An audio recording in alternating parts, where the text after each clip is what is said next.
Hi, hello, my name is Maddie and welcome back to another video where today I need to apologise because I haven't uploaded in such a long time and that is an issue. So hopefully we're going to try and sort that out, but that problem's for another day. Okay, so today I'm going to be reading some scary stories off the SCP Foundation website. There will be 3 stories. One's called An Old Woman and Her Garden, An Audience, and Private Hell. Hopefully these are going to be really scary. So SCP, let's hope you do well in that. So the first story is called An Old Woman and Her Garden. Alright, let's begin. An old woman fought loneliness with her garden, passing the time between naps by singing to the things that grew there. She loved every one of her crops, from the tiny sprouting needles to the hard stalks that swayed and flexed above the ground. She shined white in the day, and at night the small patch gleamed against the side of her house like teeth in a massive jaw.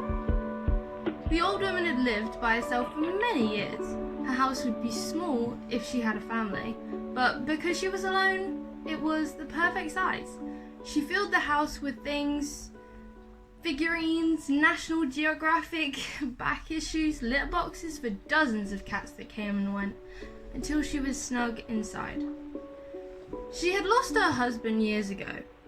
There was nothing left for him except for many thousands of dollars tucked away in an old coffee can. The old woman clipped coupons and shopped at discount stores. She folded her leftover newspaper and shopping bags and stacked them until they reached the ceiling. The old woman never grew anything except bones in her garden. She had never tried to plant anything else. She didn't know if regular things would grow from her soil and never thought about it aside from brief moments of curiosity. She never tried to plant bones anywhere else, so she never found out if her house was special or if she just had a talent. It had started by accident with Osiris, one of her cats. He died one night, an accident, scrappy beast who moved on peacefully. She buried him before his body was cold. Almost 2 weeks went by before she noticed it. A sliver, eggshell white and sharp as a pin. She didn't know what to do, so she laid down plant food and watered it every day. Over weeks, the sliver grew and grew. Eventually, a pink cap formed over its end. The old woman expected the cap to become a flower, but little by little it took shape and became a joint. Another bone grew out of the joint, and after a few more weeks there was a kitty's arm, skeletal but easy to recognize. Claws gripping the earth.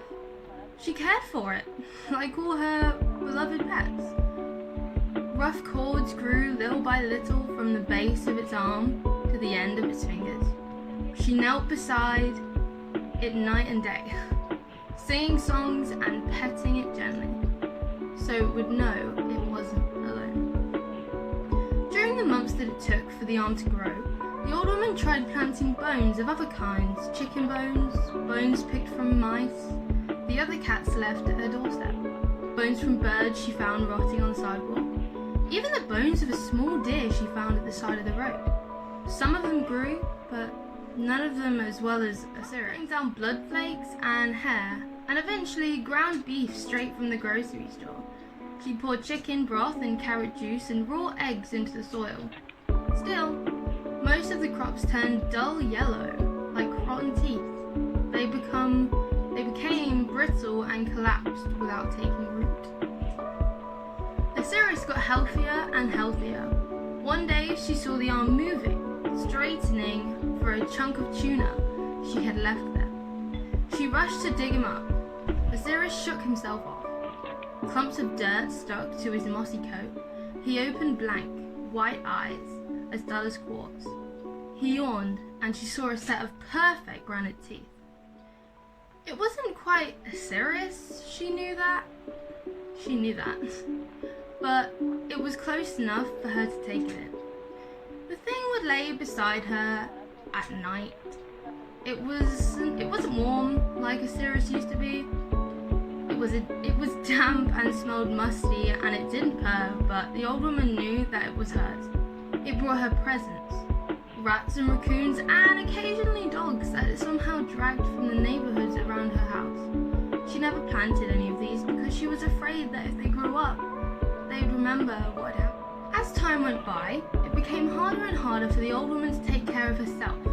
She began to forget which of the crops in her garden had been there the longest, which ones she could expect to blossom into life, which to uproot and hide in her shed.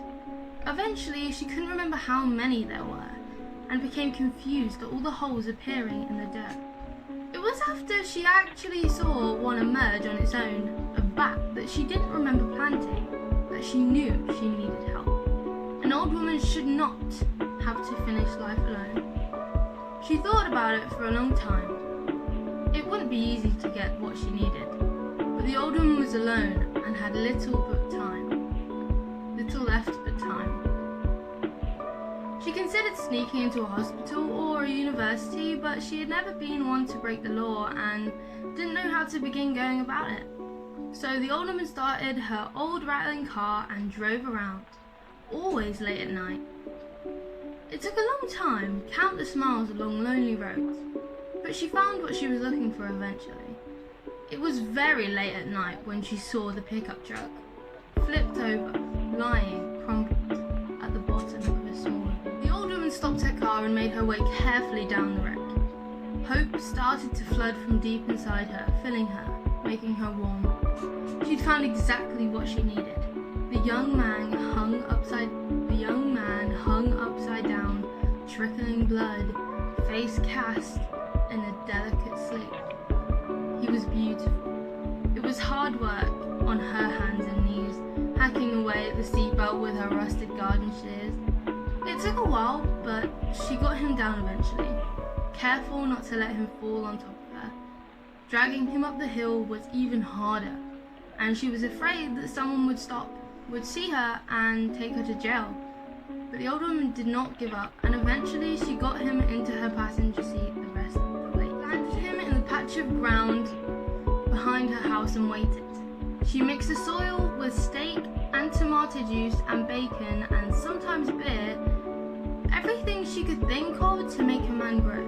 She bought a portable radio and played music for him, always singing along. At night she held his bony hand and knew that the loneliness was almost over. The old woman gradually cleaned her house. She hired a truck to take away the magazines and shopping bags. She bought a machine to shampoo the cat smell from her car. On the night her new husband stirred, she was there, waiting. She helped him up and gently brushed the dirt from his cool skin. She looked into his dry white eyes and pressed his rough cheek to hers. She took him by the hand and led him inside. She showed him around the empty house. Nice, but now a little cramped. As she led him down the hall to the bedroom, she told him about how they'd have to renovate. They needed space for children if they were going to make it a home. Whew! That one's a little creepy. I don't like that one. I don't understand that one. Okay, so this one is called An Audience. No idea what that's supposed to be. Let's get into it. This is the shortest story out of the three. The walk always took half an hour. Half an hour there, half an hour back from the outside. But it always felt longer when he was actually walking the tunnel. It felt like time was being stretched out, that his quiet footsteps would softly echo for endless miles. Tonight was a long, long walk. He could feel the weight of the earth pushing down on his shoulders. The air in the tunnel was cold, the smooth concrete walls frigid to the touch. The one thing to pierce the darkness was the bright cone of his flashlight. This was a very old place, very old indeed. It didn't look it to the eyes, it was just a maintenance tunnel, bare concrete and occasional exposed pipe. There was time stored up in these stones, soaked up like a sponge, filling the place as it slowly oozed out of the cracks in the walls and rusted on the pipes. His flashlight bobbed. He kept walking. Time passed. Already, the arch, where there would have been a door, there was no door anymore. The words carved on the lintel and had been worn down long ago.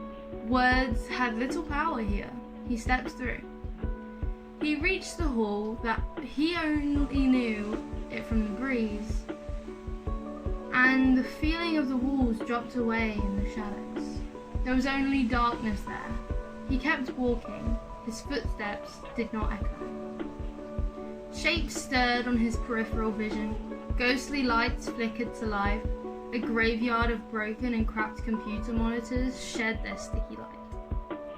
Nothing was ever displayed. All around him he could see the dim outlines of scrap wires and old circuit boards and junked towers. He could hear rustling and laughter from the shadows, occasionally seeing the glowing reflection of an eye, and then there was the throne. The great seat amidst the rustling, decaying garbage was occupied, as it always was. The form of the king was tall, thin, shapeless, and still shaped, somewhat like a man, wearing a pale face and dark clothes. A courtesy. The king wore no crown. The king had no need for one. Around the throne sat the king's attendants, waiting for attention. Their faceless faces smiling for eternity.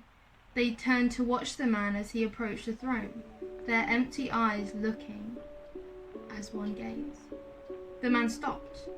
He bowed, and then the king bent down, extending a hand of long, bony fingers. The shadows around it crept and grew like the roots of some gnarled ancient tree. The man took a paper bag from his coat pocket. From it, he counted out 21 pebbles into the king's bony hand. The king's hand closed, and the king sat straight again. The man was free to leave now. He did. The walk back felt shorter this time. He shrugged off the thought. 21 pebbles for 21 children who would be gone by the morning. Maybe not this morning, maybe not next, but some morning, 21 children delivered every year. It was the deal that had been kept for a long, long time. Deals have to be kept. So that was an audience. I don't really have much to say about it. I wouldn't really call these stories scary. They're just weird to think about. Brain fucked, really. Okay, so the next one is called Private Hell, and I don't think I even know what this one's about. So let's get right into this. That was weird. Edit that out. Okay, so it's about time that Kondraki blows up a bus full of nuns to capture the flying, fire-breathing walruses that Dr. Alto Clef has the first suspicion that things are not going as they should be. It should be awesome, he realizes, and it is awesome, riding the adrenaline rush of explosions as the fire-breathing, flying walruses scorch the earth around them, causing bystanders to flee in terror from the pyroclastic pinnipeds diving behind the counter of Starbucks and opened fire with his shotgun. And seeing the fat flying walrus with the flames jetting out from under its massive mustache explode in a shower of meat and blood.